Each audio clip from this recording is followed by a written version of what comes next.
Y nosotros saludamos y le damos la bienvenida, como cada martes, a nuestro compañero Alberto Vázquez, que en el día de hoy estamos celebrando el Día del Maestro, y ya lo hacíamos al principio del programa, y también queremos unirnos a las felicitaciones a nuestro compañero Alberto Vázquez, que precisamente hoy cumple 25 años como docente en la Universidad Católica Nordestana. Le felicitamos doblemente porque es su día y por este reconocimiento que va a hacer la UDNE a su trayectoria como maestro en la UDNE. Saludos Alberto, felicidades y qué bueno que está con nosotros. Saludo Víctor, saludo Nelly, Alberto. saludo San Francisco de Macorís, la región y el mundo. Yo estoy entre maestros, Nelly Ten y Alberto Vázquez, así que de verdad que es un privilegio. Okay. Alberto, el tema que usted va a tocar hoy es la entrada en vigencia del Código Penal en la República Dominicana. En aras de esta, vamos a decir, disyuntiva y opiniones diferentes que han surgido previo a la entrada en vigencia del Código Penal en la República Dominicana, y vemos nosotros como, por ejemplo, el presidente del Senado, Ricardo de los Santos, dice que urge la entrada en vigencia del Código Penal por el aumento de la delincuencia. Coincide en su planteamiento con lo que dice el expresidente del Tribunal Constitucional. Pero la FINJUS dice que hay aspectos que revisar todavía. Milton Rey Guevara, el presidente del Senado y el expresidente del Tribunal Constitucional coinciden. La urgencia de entrar en vigencia por el aumento de la delincuencia en la República Dominicana, más sin embargo, la FINJUS dice que debe retrasarse la entrada en vigencia del Código Penal en la República Dominicana. Y nosotros quisiéramos pues, oír la opinión de Alberto Vázquez como especialista en esta área sobre esta opiniones diferentes que han surgido previo a la entrada en vigencia del Código Penal. Sí, saludo San Francisco. Mira, ciertamente después de muchos años de ardua labor y de muchos cabildeos en las diferentes, en ambas cámaras, fue aprobado el Código Penal de la República Dominicana, el cual deroga un código que viene desde el año 1834, recibiendo muchas modificaciones, tratando de adecuarlo a los cambios que dan las sociedades. Desde luego, la aprobación de este código podría ser o podría colocarse dentro de una de las aprobaciones que más se retardaron para que el Congreso, de una vez y para siempre, dado los reclamos de los sectores sociales, aprobara una legislación que se adecuara a los cambios que tenía y tiene la sociedad dominicana. Un sinnúmero de aspectos retrasaron esta aprobación. Y luego, al final, el Código Penal fue aprobado. Ciertamente ninguna legislación, cual que sea, no va a carecer, se va a aprobar sin imperfecciones. Va a ser del agrado de todo el mundo. No va a ser del agrado de todo el mundo y va sobre la marcha, entonces, es que cualquier legislación se va adecuando a lo que requiere la sociedad. Con la entrada en vigencia del Código Penal Dominicano, que entra en vigencia a partir del 3 de agosto del presente año, con su proximidad se han dado un sinnúmero de pronunciamientos.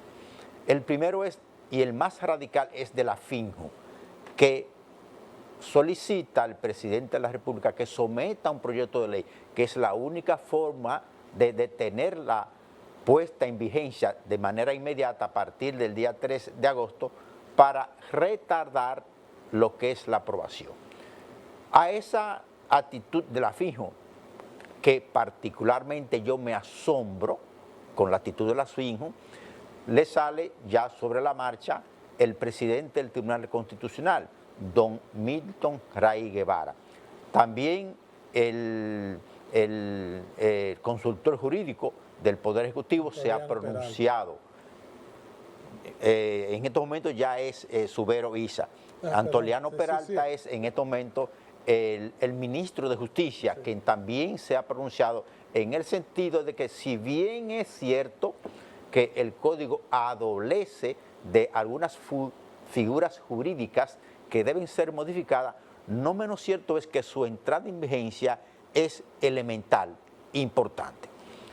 Yo, de forma, me extrañó bastante cuando vi a Sergio Tulio, una persona que para mí siempre ha sido muy prudente,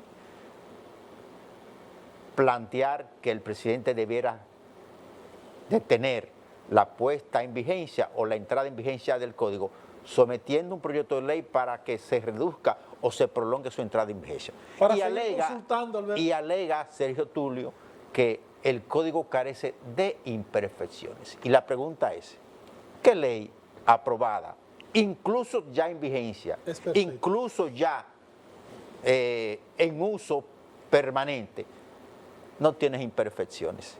Y después de tanta lucha del pueblo dominicano, de los sectores dominicanos, del sistema de justicia, de los sectores políticos, de los partidos políticos, ahora vamos a echar para atrás lo que fue aprobado por el reclamo de todos esos sectores de la sociedad. De manera que yo no comprendo.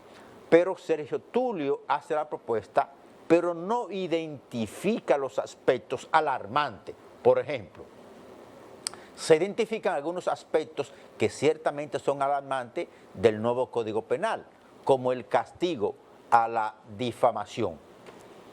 Se identifican algunos elementos que ciertamente son alarmantes, como el castigo al perjurio. Para darle solamente un ejemplo, Nelly y Víctor, para darle solamente un ejemplo de lo que es algo alarmante, el perjurio, que es el castigo que establece la ley a la persona que ha prometido o jurado decir la verdad, sea mediante un documento por escrito, sea mediante la declaración jurada que dé ante un tribunal o ante una institución que la ley así establezca, se castiga, Nelly y Víctor, nada más y nada menos que con la misma pena que ha provocado el daño que por perjurio usted ha cometido. Me explico. Si una persona es condenada a 30 años y luego, con las declaraciones de un ciudadano, se descubre que esa persona cometió perjurio, pues ese ciudadano que cometió perjurio, dice la ley que deberá ser condenado a la misma pena de la persona que fue condenado. Oigan esto, para que ustedes vean los extremos. Para que ustedes vean los extremos que tiene nuestra legislación. Lo que uno se pregunta, Alberto, en el momento Pero tú estás en que viendo se comienza... el paralelismo, Nelly, ustedes están viendo el paralelismo, o sea, la contradicción. No obstante a eso, con esas irregularidades, con ese extremo y con ese adefesio legal, porque eso es un adefesio legal, Alberto Vázquez estaría de acuerdo con que se retenga la puesta en vigencia del código. No, vamos a resolver cualquier situación del código en el camino, sobre la marcha. ¿Y tú preguntabas, Nelly? No, porque es que todas estas cosas no se ven antes, en el momento de una discusión de esos proyectos. Lo que pasa es que nosotros no sabemos cuáles intereses mueven a aquellos que dan opinión.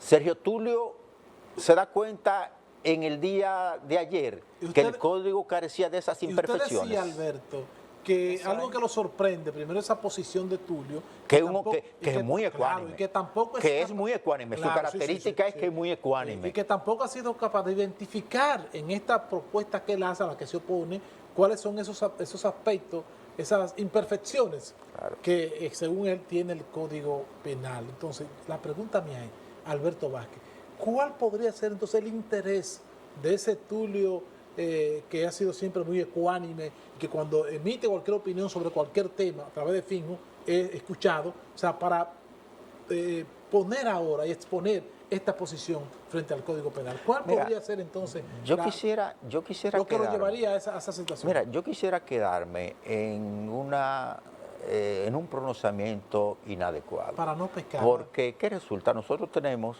un ciudadano que con mucha dignidad ha representado una institución como la Finjo y ha sido siempre, se ha caracterizado por ser muy ecuánime. Y no quisiera pecar y atribuirle un interés particular cuando no tengo pruebas para eso. Lo cierto es que me sorprende porque en su haber, en su comportamiento siempre ha sido con mucha ecuanimidad. Desde luego, nosotros sabemos que todos los sectores, incluyendo sectores políticos, nosotros sabemos que Por ejemplo, el hecho de la Finjo representa sectores de poder y sectores extranjeros, según informaciones. Entonces, ¿qué podría haber detrás de esto? No puedo pecar y afirmar que puede haber algo. Creo que se entiende de una actitud equivocada de Finjus al solicitarle al presidente detener la puesta en vigencia. Pero creo que también con esta propuesta él debió poner sobre la marcha y debió identificarle al pueblo dominicano cuáles son esos aspectos del Código Penal que le llaman tanto a la atención y que devienen y provocan la necesidad urgente de que se someta un proyecto de ley para detener la entrada en vigencia. De esta forma se hubiese visto más elegante y se hubiese ubicado las razones que tiene Finjo para hacer una propuesta tan delicada. Claro, porque hay cosas que no se pueden limitar a una pregunta de un periodista. Finjo puede pagar una página de un periódico y explicar eso. Esta es una propuesta muy delicada, señores. Claro. ¿Por qué es tan delicada? ¿Usted sabe lo que le costó las horas de trabajo, el dinero, los recursos que le costó al pueblo dominicano, al gobierno, a las instituciones, los sacrificios, la aprobación de esta normativa penal?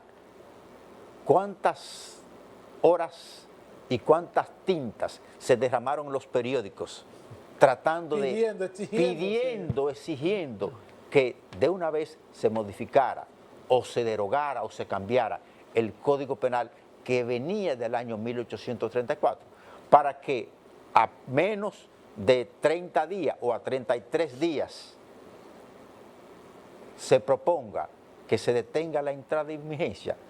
Creo que fue un error de Finjo y creo que no debe el Poder Ejecutivo detener la entrada en vigencia del Código Penal, porque fueron muchas las tintas que se derramaron, fueron muchos los espacios que se pagaron y fue mucho el espacio de tiempo que se dedicó para que hoy tengamos una normativa penal que, si bien cierto no es perfecta, debemos irla perfeccionando sobre la marcha, que es lo que yo creo que deberá hacer el gobierno.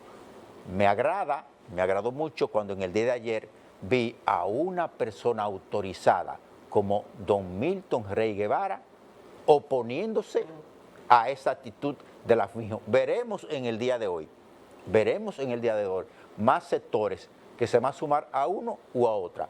Entiendo que más sectores se irán sumando en el sentido de que no debe prolongarse la entrada en vigencia del Código Penal de la República Dominicana.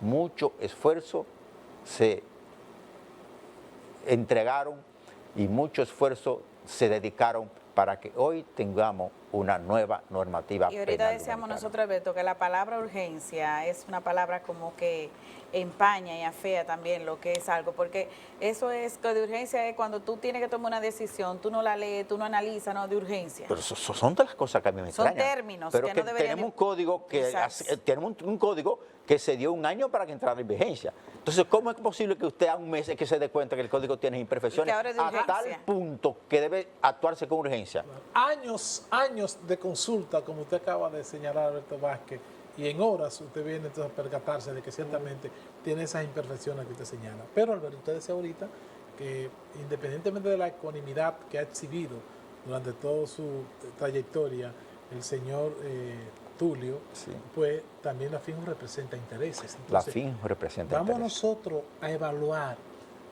qué tanto caso se le pone a esta propuesta que hace Tulio y ver realmente cuál va a ser la decisión, si entra en vigencia o si se retrasa esta entrada en vigencia del Código Penal de la República Dominicana. Todo parece indicar, Víctor, todo parece indicar que la entrada en vigencia será inminente. ¿Por qué? Porque ya el Estado ha puesto su artillería a disposición de que le haga saber al pueblo que la entrada en vigencia es inminente. Ya se declaró Antoliano Peralta, ya se pronunció Milton Rey Guevara, y otros sectores se irán sumando. Esos pronunciamientos no son casual, son estratégicos y coinciden con el deseo de nosotros, que en lo particular entendemos que su entrada en vigencia es inminente y debe continuar como así ha estado programado en la misma ley que aprobó el Código Penal Dominicano. De manera que vamos a ver entonces, yo reitero, Alberto, a ver qué tanto poder puede influenciar la opinión de la FINJO en esta situación. Alberto, sí. Gracias. Okay. Gracias una vez más por compartir con nosotros como cada martes este importante segmento en contacto con la actualidad. Reiterarles nuestras felicitaciones con motivo del Día del Maestro. Víctor Puntiel, junto a un equipo de experimentados profesionales, hacen de Contacto Diario la revista matinal más completa de la televisión regional. Entrevistas, análisis, comentarios, reportajes, deportes, farándula y todo el acontecer nacional e internacional. Estás en Contacto Diario de lunes a viernes de 8 a 9:30 de la mañana por el canal 8 de Telenor. Contacto Diario, la revista matinal más completa de la televisión regional.